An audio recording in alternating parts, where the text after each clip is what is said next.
चमक फिर से लौटती हुई नजर आई है। डॉलर इंडेक्स में गिरावट और ट्रेजरी यील्ड्स में कुछ मंदी का असर हमने यहां पर सोने चांदी में आता हुआ देखा और कुछ हद तक ओवरसोल्ड होने के बाद कमोडिटी यहां पर 1900 के ऊपर तो आई ही और उसके ऊपर अच्छे खासे गेन स्थित करती हुई।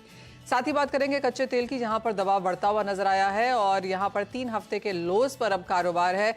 कच्चा तेल 78-79 के बीच में अब यहां पर WTI के लिए अटकता रहा। बाजार ये देख रहा है कि यूएस की प्रोडक्शन तो बढ़ी रही है, साथ ही साथ जिस तरह से इराक, टर्की, ईरान की आउटपुट, वेनेजुएला की तरफ से सप्लाईज इंक्रीज होने की जो कॉन्वर्सेशंस हैं उसका भी असर यहां पर प्राइसेस में। साथ ही साथ 3 हफ्तों के निचले स्तर पर अब कॉटन के प्राइसेस हैं, इस पर भी करेंगे चर्चा। हमारे साथ जुड़ रहे हैं कोटक सिक्योरिटीज के रविंद्र राव, केरिया कमोडिटीज के अजय केरिया, मेटल फोकस के प्रिंसिपल कंसल्टेंट साउथ एशिया चिराग शेठ से भी करेंगे बात और ब्रेक के बाद जोड़ेंगे अपने साथ DDA कॉटन के MD अरुण सेक्सरिया को। लेकिन सबसे पहले सोना चांदी आपकी स्क्रीन पर लेके आना चाहेंगे क्योंकि यहाँ पर अच्छा खासा उछाल देखने को मिला। कल शाम को न्यूयॉर्क सेशन में बढ़त देखने को मिली और आप देख सकते हैं कि इसी हफ्ते के लोज से करीबन 35 डॉलर की तेजी हमने यहां पर सोने में आते हुए देखी है। तो 1920 के स्तर आपकी स्क्रीन पे यहां। चिराग, कैसे देखते हैं ये जो रिबाउंड देखने को मिला है? चार्ट्स पे ओवरसोल्ड था ही और मार्केट बिलीव भी कर रहा था कि 1980 का लेवल 1880 के लोज छूने के बाद 1920 1950 एक बार देखने को मिल सकता है।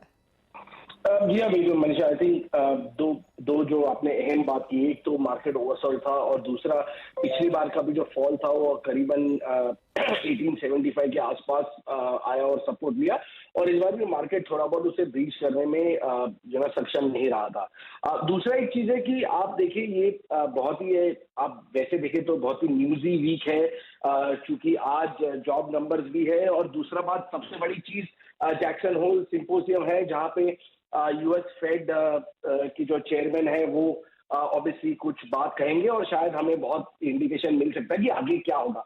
तो इस सिचुएशन में आई थिंक मार्केट का थोड़ा न्यूट्रल स्टांस होना ये स्वाभाविक था क्योंकि मार्केट बहुत ज्यादा ओवरसोल्ड हो गया था, थोड़ा बेरिश मूड में चले गया था।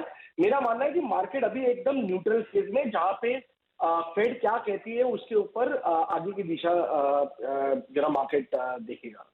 चिराग, जहां तक इंडियन मार्केट्स की बात है, हम सब जानते हैं कि काफी प्राइस सेंसिटिव है यहां पर और जिस तरह से सडन तेजी यहां पर सोने, इवन चांदी फॉर दैट मैटर, जहां पर 4% की बढ़त हमने एक समय पर कल आते हुए देखी, किस तरह से बाइंग इंपैक्ट कर सकता है ये?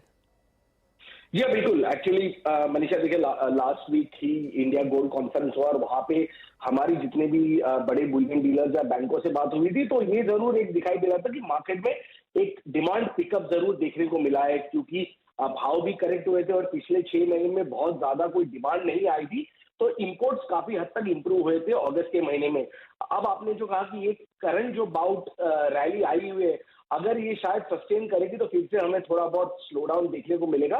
बट अगर ये थोड़ा, जैसे हम कहते हैं कि एक फॉल में करेक्शन आया हुआ है, अगर ये होता है तो इंपोर्ट की जो बढ़त है ये जरूर बरकरार रहेगी। मेरा मानना है कि शायद मार्केट अभी फिलहाल एक रेंज बाउंड दायरे में ट्रेड कर सकता है तो उसकी वजह से डिमांड शायद बरकरार है क्योंकि फेस्टिव सीजन भी आ रहा है, वेडिंग सीजन भी आ रहा है और पिछले 6 महीनों में ज्यादा कुछ कारोबार भी नहीं हुआ। अगर एक रेंज लेना चाहें, ऑफ कोर्स बहुत सारी चीजें हैं फिर चाहे वो रशिया को हो, इंटरेस्ट रेट्स है, जिस तरह का PMI डेटा आया है वो भी कमजोर है US और यूरोजोन की तरफ से, तो काफी सारी मूविंग चीजें हैं and uncertainty perhaps is the best way to call it. But क्या रेंज देखते हैं फिर अब आप सोने में फॉर द रेस्ट ऑफ 2023? देखिए मनीषा, एक्चुअली अब ऐसा हो गया कि रेंज बहुत ही ज्यादा वाइड हो गई है। शायद हमने इतनी बड़ी रेंज एवरी क्वार्टर देखी नहीं है पिछले कई सालों में। 2000 अगर हम देखें तो 22-23 में रेंज काफी हद तक बढ़ गई है। हमारा मानना है कि ऑन एन एवरेज मार्केट 100 से 200 डॉलर के रेंज में ट्रेड करते रहेगा, फिर शायद वो रेंज ऑन द अपसाइड हो सकती है और डाउन साइड हो सकती है। तो फिलहाल ऐसा लगता है कि मार्केट शायद 1850 से 2000 के बीच की रेंज में सीमित दायरे में काम कर सकता है। ऑलराइट, तो एक रेंज यहाँ पर बनती हुई नजर आ रही है लेकिन ऑफ कोर्स वो ब्रॉड होती हुई दिखी है। रविंद्र, आप कैसे देखते हैं सोने के प्राइसेस, जो एक उछाल देखने को मिला है, यहाँ से अब क्या मूव्स की एक्सपेक्टेशन है?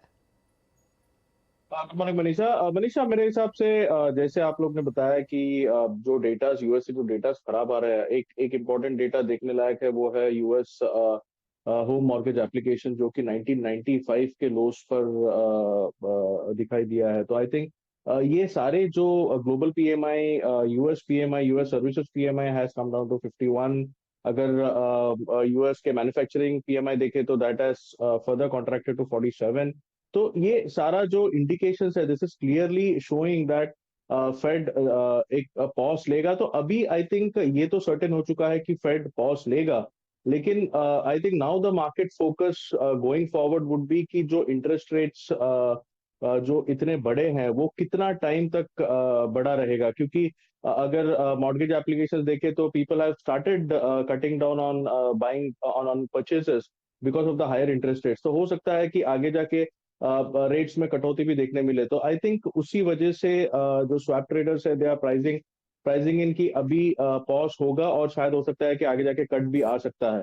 तो वही फैक्टर है विच इज सपोर्टिंग गोल्ड। और डॉलर इंडेक्स देखे तो डॉलर में 103.60 का एक रेजिस्टेंस था जिसे ब्रीच किया था कल मार्केट ने, लेकिन after the PMI data it has again fallen. तो मेरे हिसाब से 103.60 103.70 काफी क्रूशल है डॉलर इंडेक्स में। जब तक कि इसके ऊपर सस्टेन नहीं करता ऑन क्लोजिंग बेसिस, मेरे हिसाब से करेक्टिव मूव हम देख सकते हैं। बट जैसे चिराग ने भी बताया कि Jackson Hole symposium would be very very important event for this week. कल हमें एक डू और डाई लाइक सिचुएशन रहेगा। अगर फेड को इंडिकेशन देता है कि they might go for a pause and wait and watch करेंगे, I think that will be positive for gold prices. तो मेरे हिसाब से 1880 जो हमने पिछले बार भी कहा था, 1880 का जो लेवल है that is very crucial in spot, उसे होल्ड किया है मार्केट ने।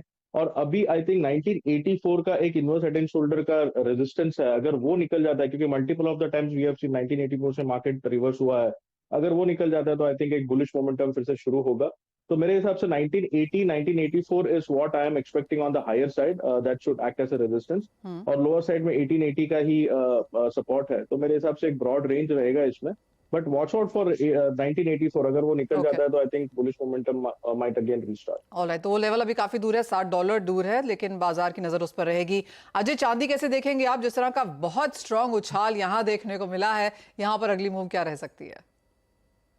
Very good morning Mahesh ji. Definitely अगर चांदी को देखना है तो रेशो को देखना नहीं भूलना चाहिए। रेशो हमने देखा 85 से काफी शार्पली इस वक्त 79.26 के करीब ट्रेड कर रहा है, और जब भी रेशो में गिरावट आती है तो ज्यादा करके हम देखते हैं कि चांदी को ज्यादा अपलिफ्ट मिलती है। नो डाउट चाइना ने भी जहां रेट कट और स्टेप्स लेना चालू किया है, ये बेस मेटल को सपोर्ट कर रहा है, और जब भी बेस मेटल को सपोर्ट मिलता है तो चांदी डेफिनेटली आउट परफॉर्म करती है। तो I am very much bullish for silver. जैसे मैंने पहले भी कहा था कि ईयर एंड तक definitely we are going towards $28-29 in international balance. Domestic market में रुपए की वजह से हमें लगता है कि 85-90,000 तक के भी लेवल देख पाएंगे।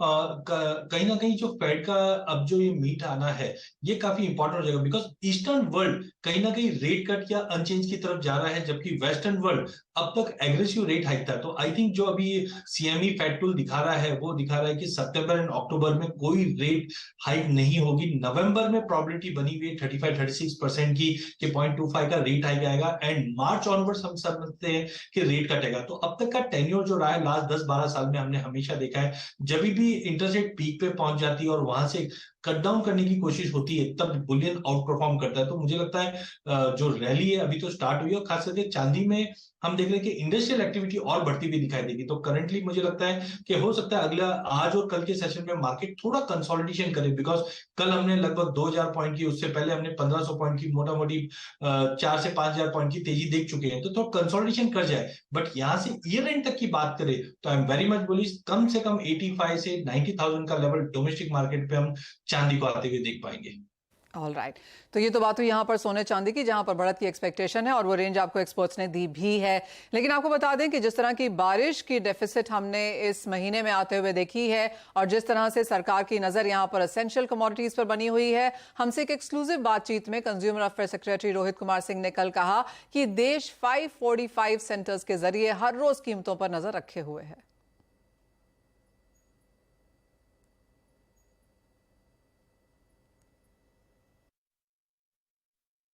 हाँ, हम इसको बिल्कुल मॉनिटर करते हैं ऑन अ डेली बेसिस। हमारे 545 सेंटर हैं पूरे भारत में जहाँ से सारी प्राइसेस हम ये मॉनिटर करते हैं, और जो रिस्पेक्टिव इसके मिनिस्ट्रीज और डिपार्टमेंट्स हैं वो खुद भी करते हैं, और उनके साथ हमारा डायलॉग भी रहता है।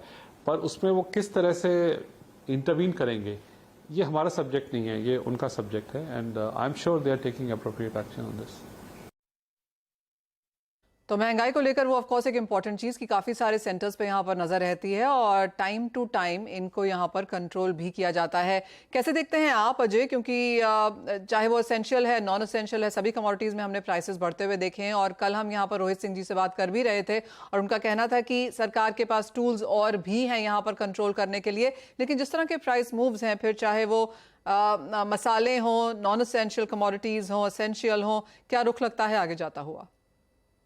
देखिए, सबसे बड़ी कंसर्न हमने देखा कि पहले हमने कोविड का कंसर्न देखा, जहां पे उसके बाद हमने डिमांड एक शूटअप करते हुए देखा। लास्ट ईयर हमने देखा रशिया यूक्रेन की लड़ाई के चलते हमने एडिबल ऑयल कॉम्प्लेक्स में जबरदस्त तेजी बनती हुई देखी और अब कहीं ना कहीं बरसात को लेकर, एल नीनो को लेकर ग्लोबल मार्केट में हमने प्रोडक्शन में कहीं ना कहीं हैम्पर हुए। तो जो स्टेप्स पिछले 1.5-2 महीने में हमने सरकार के द्वारा लिए गए हैं, ये इन्फ्लेशन को कॉम्पैक्ट करने की कोशिश के तौर किया है। बिकॉज जो एल नीनो का इम्पैक्ट अब हम देख रहे हैं कि खरीफ के साथ साथ आगे जाके रबी पे भी पड़ता हुआ दिखाई देगा। तो आई थिंक अगला 6 से 8 महीने 9 महीने की बात करें तो यहाँ पे बहुत क्रूशियल हो जाते हैं। तो जो ये सारे स्टेप्स लिए हैं वो इन्फ्लेशन को देखते हुए लिए, तो मुझे लगता है कि अभी भी टाइटनेस रहेगी। चाहे हम एडिबल ऑयल कॉम्प्लेक्स की बात करें, पल्सेस की भी हम देख रहे हैं कि कहीं ना कहीं पल्सेस में भी अब एक अच्छा उछाल आना चालू हो चुका है।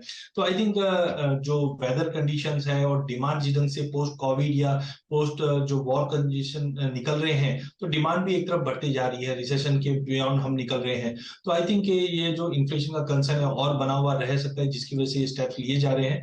बट फ्रैंकली मुझे लगता है एडिबल ऑयल कॉम्प्लेक्स में और तेजी बन सकती है, बिकॉज कच्चे तेल में अभी हमने 2-5 दिन में गिरावट देखी है, बट कहीं ना कहीं माना जा रहा है कि 90-92 का लेवल आराम से ब्रेंट टच कर जाएगा, जिसका इंपैक्ट हम ओवरऑल बायोफ्यूल के चलते, एथनॉल के चलते पूरे एडिबल ऑयल कॉम्प्लेक्स में एक स्पिल ओवर होते हुए देखेंगे। तो ओवरऑल मुझे लगता है चाहे एसेंशियल हो चाहे नॉन एसेंशियल हो, सभी में टाइटनेस जो है अगले 2 से 6 महीने के बीच में मेंटेन रहेगी।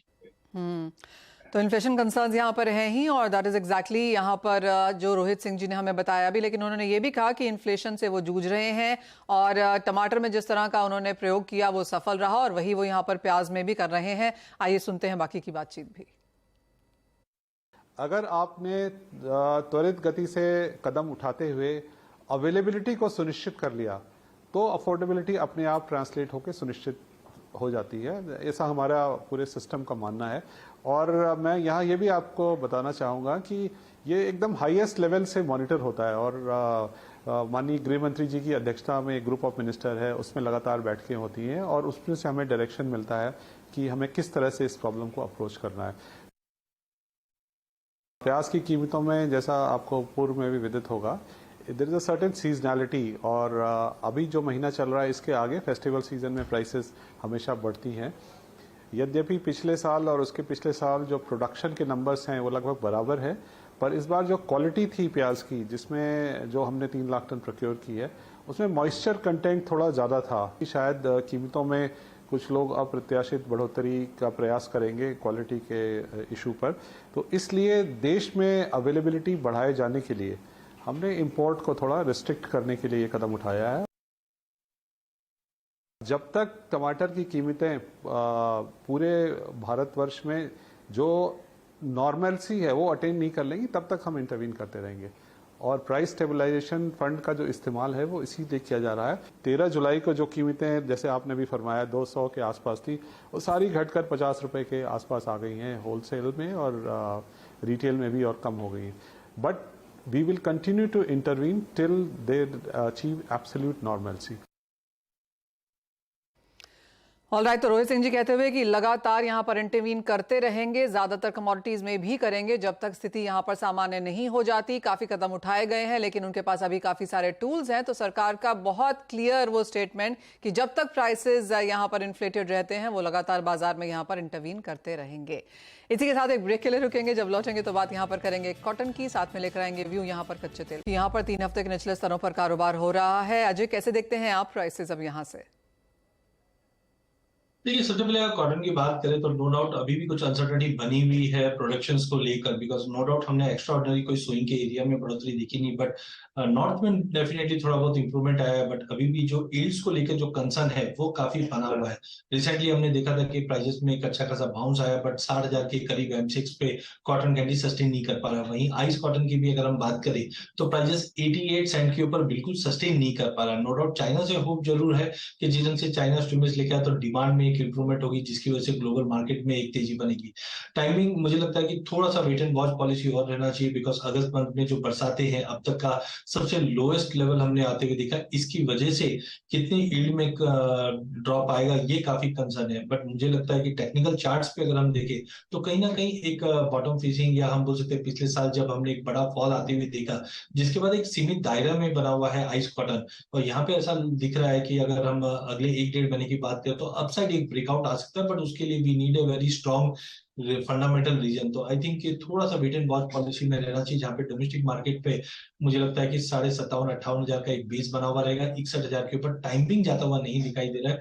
वहीं आइस कॉटन में भी मुझे लगता है 82 से 88 के जोन में ही मार्केट रहेगा, बट होपफुली के सितंबर मंथ में अपसाइड ब्रेकआउट दिखाई दे रहा है जो हायर साइड पे वापस 100 सेंट तक जा सकता है। But for that we need a production, because US में जो हॉट वेदर की वजह से यील्ड में कहीं ना कहीं कुछ कंसर्न्स बने हुए हैं, वो भी एक काफी इंपॉर्टेंट रहेगा।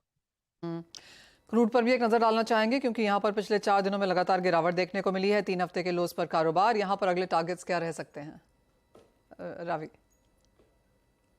मेरे हिसाब से क्रूड में अभी 7750 लग रहा है एक बार WTI में, अभी अराउंड 7850 7860 के आसपास चल रहा है। सो अनदर $1 फ्रॉम हियर, क्योंकि एक अच्छा सपोर्ट है 77.60 का, उसके नीचे अगर फिसलता है तो फिर $75 is also on the radar. लेकिन अभी एज ऑफ नाउ नहीं लग रहा है क्योंकि प्राइसेस यहाँ पे सपोर्ट ले सकते हैं।